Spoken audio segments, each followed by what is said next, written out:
Greetings, gamers! Welcome to the very last installment of my Dissecting Rogue decks for the Monarchs archetype particularly. This is the 9th installment, and I'm looking forward to it, as Caius is one of my absolute favorite Mega Monarchs.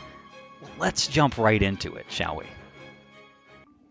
And here I have Caius, the Mega Monarch.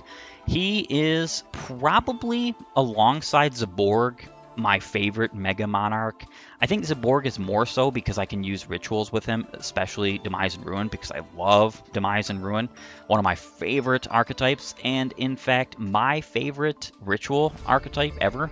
Ritual summoning is absolutely my favorite summon mechanic in Yu-Gi-Oh!, which is no surprise because I love rogue decks, I love old school Yu-Gi-Oh!, and even though rituals have pretty much always been bad and are still bad, I just adore them. I think they're fun, I think they're interesting, I think their recursion is really cool, I think a lot of them play very well, and a lot of them have really strong effects because they take so much to get to the field, and I love that factor of them. They have such a negative factor to their summoning that they have to have such a good positive factor to their effects either in the hand or on the field or even in the graveyard in order to make them a worthwhile archetype to run or summoning mechanic to run. Now, I'm not talking about rituals yet, but in this episode, I am talking about Caius the Mega Monarch and all of his goodness and glory.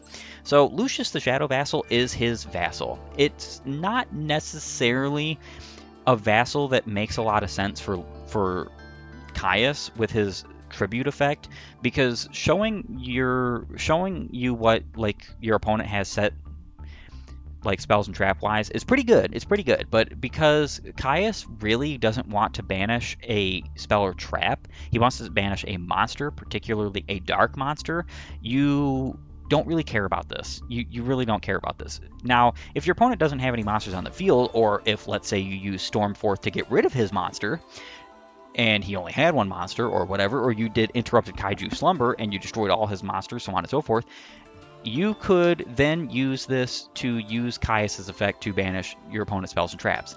And then I guess that would be pertinent, but a lot of decks nowadays run continuous spells and traps more so than like stuff that's face down, because that stuff is just slower, especially because a lot of decks nowadays they literally take spells and traps, continuous spells and traps from the deck and activate them from the deck, and I find that to be heinous. I actually find it to be incredibly heinous, especially because I come from a 2-card combo era. That's my favorite era in Yu-Gi-Oh!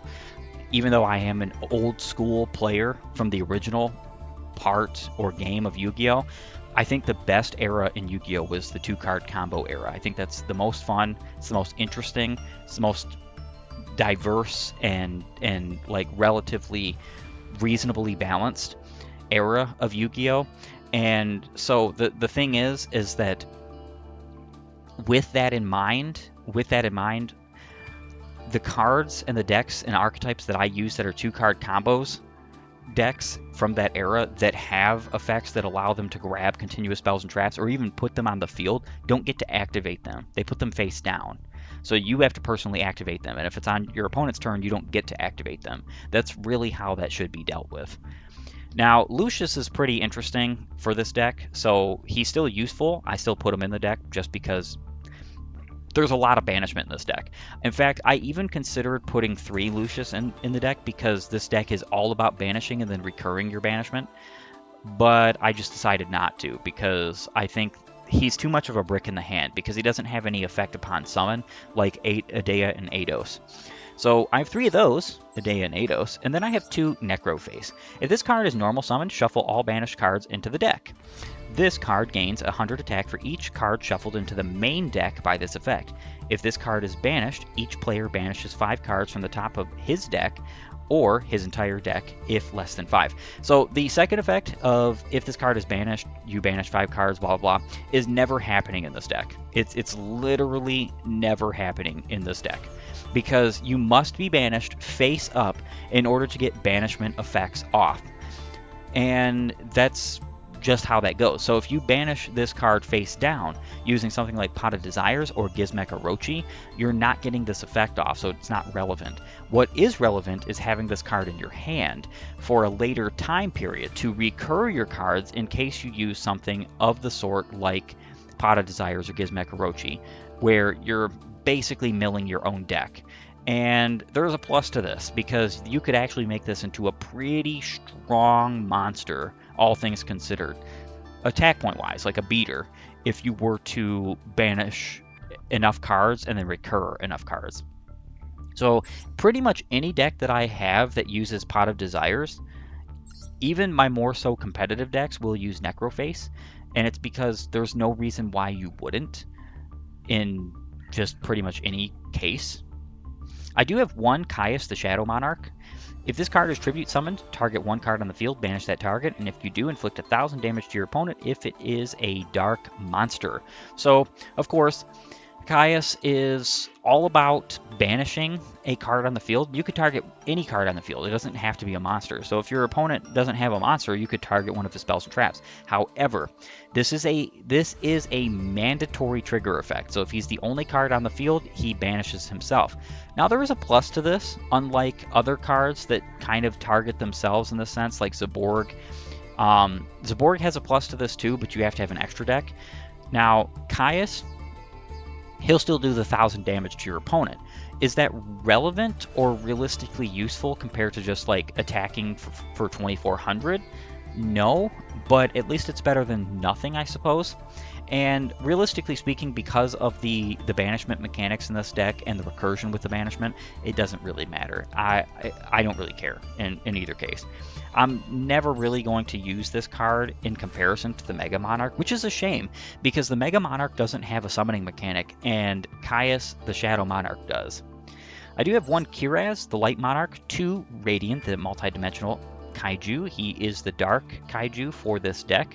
And then I have 3 Caius the Mega Monarch. So if this card is tribute summon, target one card on the field, banish it. And if you do, inflict 1,000 damage to your opponent. Then if it is a dark monster card, banish all cards with that name from the hand, main deck, extra deck, and graveyard of the player who controlled it. If this card was tribute summoned by tributing a dark monster, add this additional effect. You can target 2 cards. He's actually insanely powerful. I think he's more powerful in his destruction effect, because it's banishment for one, than either Grandmorg or Mobius. And this is even considering the fact that Mobius has a spell speed 4 destruction effect on his spell and trap removal.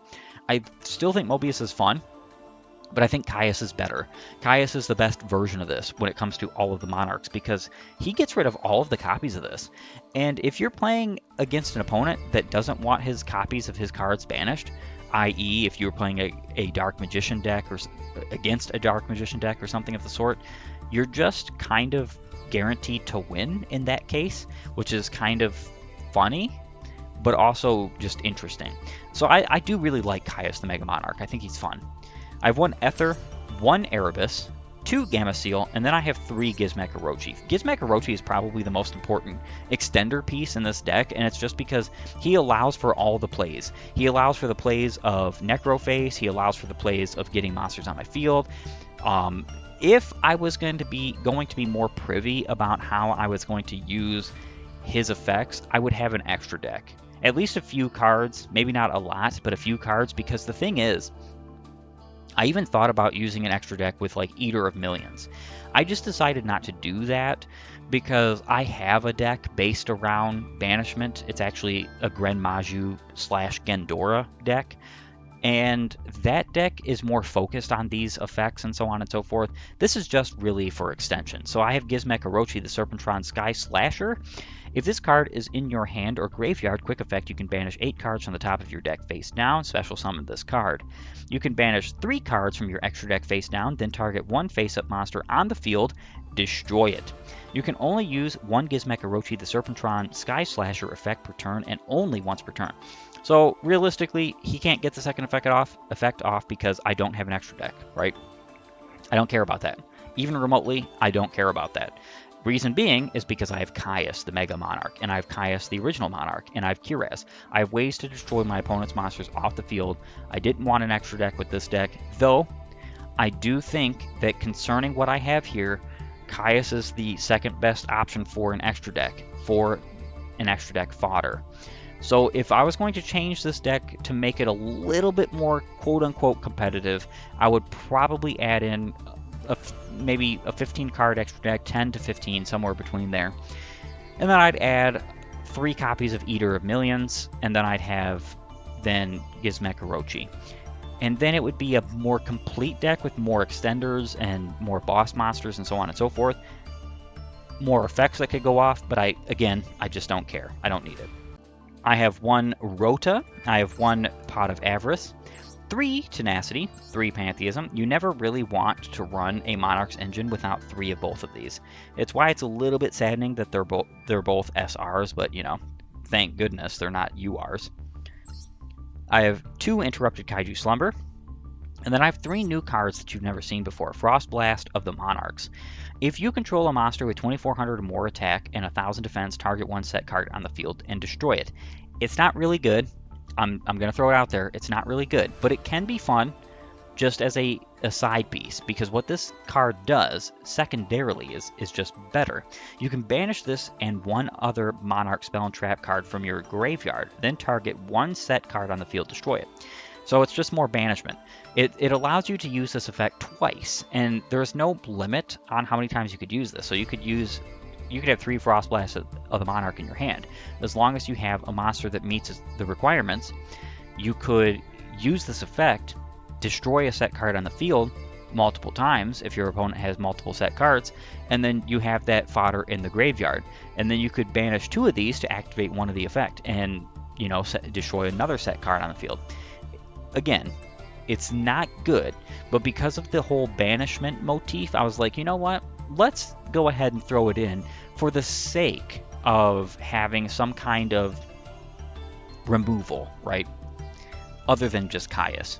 I have 1 Pot of Desires, banish 10 cards from the top of your deck, face down, draw 2 cards. You can only activate 1 Pot of Desires per turn.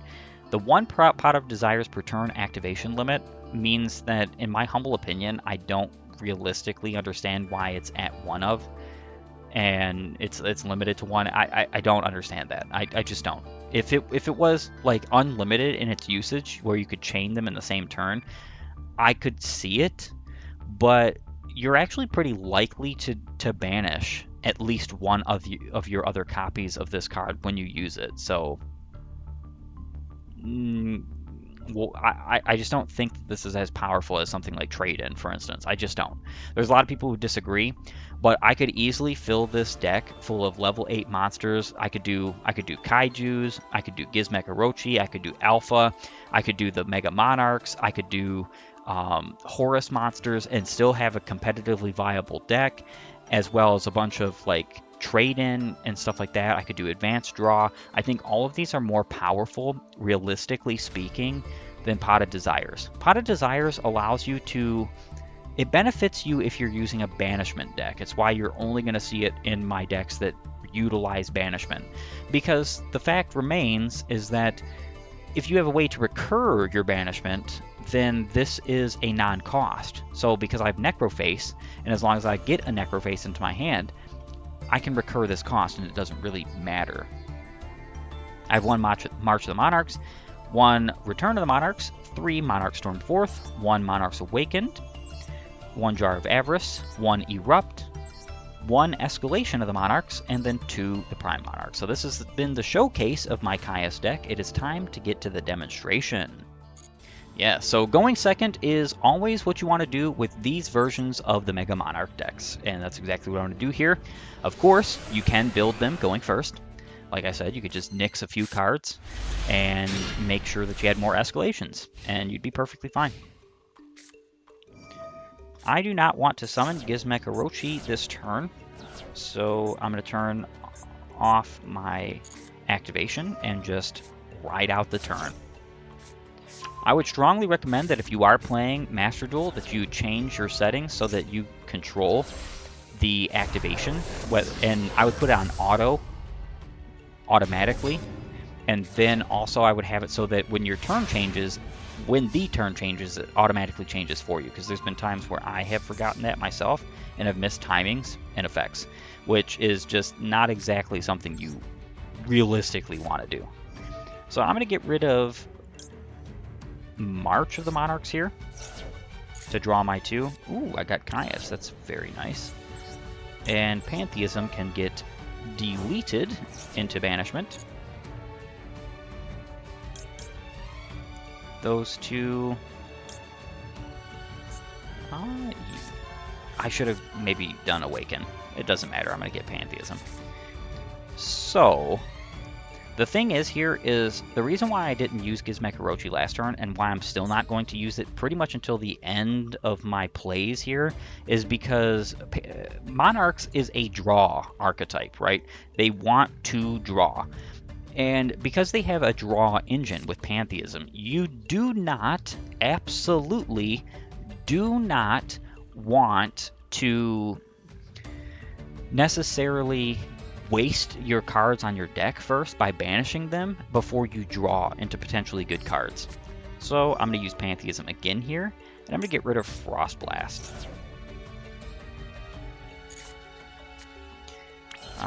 It's funny because I actually do not want to use Monarch Storm Forth because I'm going to banish Red Eyes Black Dragon whatever. What's cool though is I'm going to banish this card and March of the Monarchs. Goodbye. Target the set card and destroy it. Ah, see, Red Eyes Fang with Chain. So, target one Red Eyes monster you control, equip this card to it, and it can make up to 2 attacks during each battle phase. You can send this equipped card to the graveyard, then target one effect monster on the field, equip that target to this monster. So he could realistically stop my plays, especially if I had summoned Gizmek Orochi at that point or moment. So, what I'm going to do is summon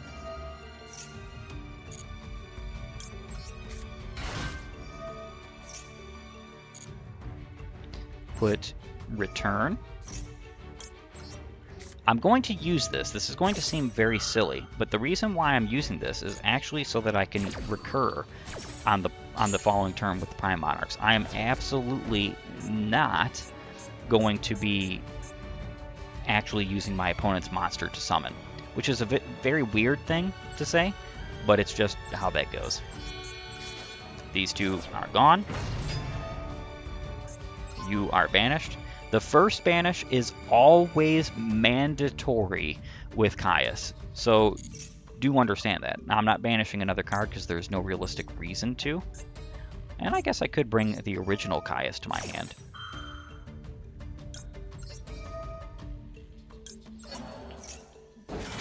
Bring Pantheism to my hand. This is why, yet again, I've still not played my Gizmek Orochi.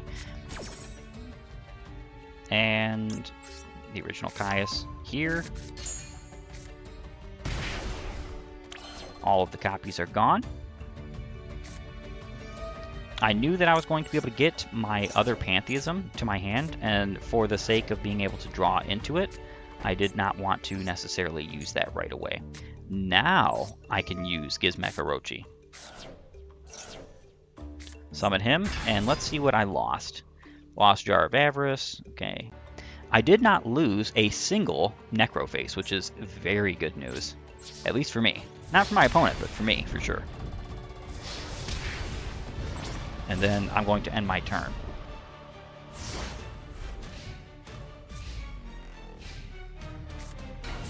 Alright, so I'm going to activate you.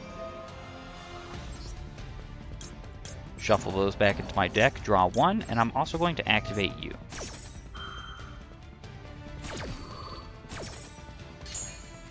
So now my opponent doesn't get any effects. So my Monarchs erupt here. There's actually a huge reason why I'm not necessarily using the extra deck effect of my Gizmek Orochi, and it's because I'm using Monarchs Erupt. Claw of Hermos.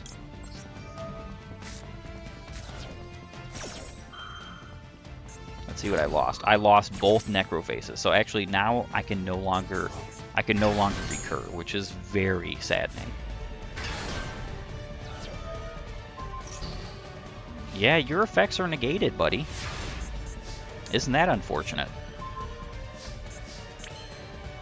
So we can put this down, of course. I'm going to put you back into the grave, or into the deck, so I can draw one. And then I'm going to summon you. Ah, yes. So this is a bit of a problem. I accidentally did this. I should have extended with Eidos, because again, Monarch's Erupt negates all non-tribute summon monsters effects. This is the reason why Gizmek Orochi's effect isn't so important here. I was going to summon Caius. That's actually very saddening. But it's okay.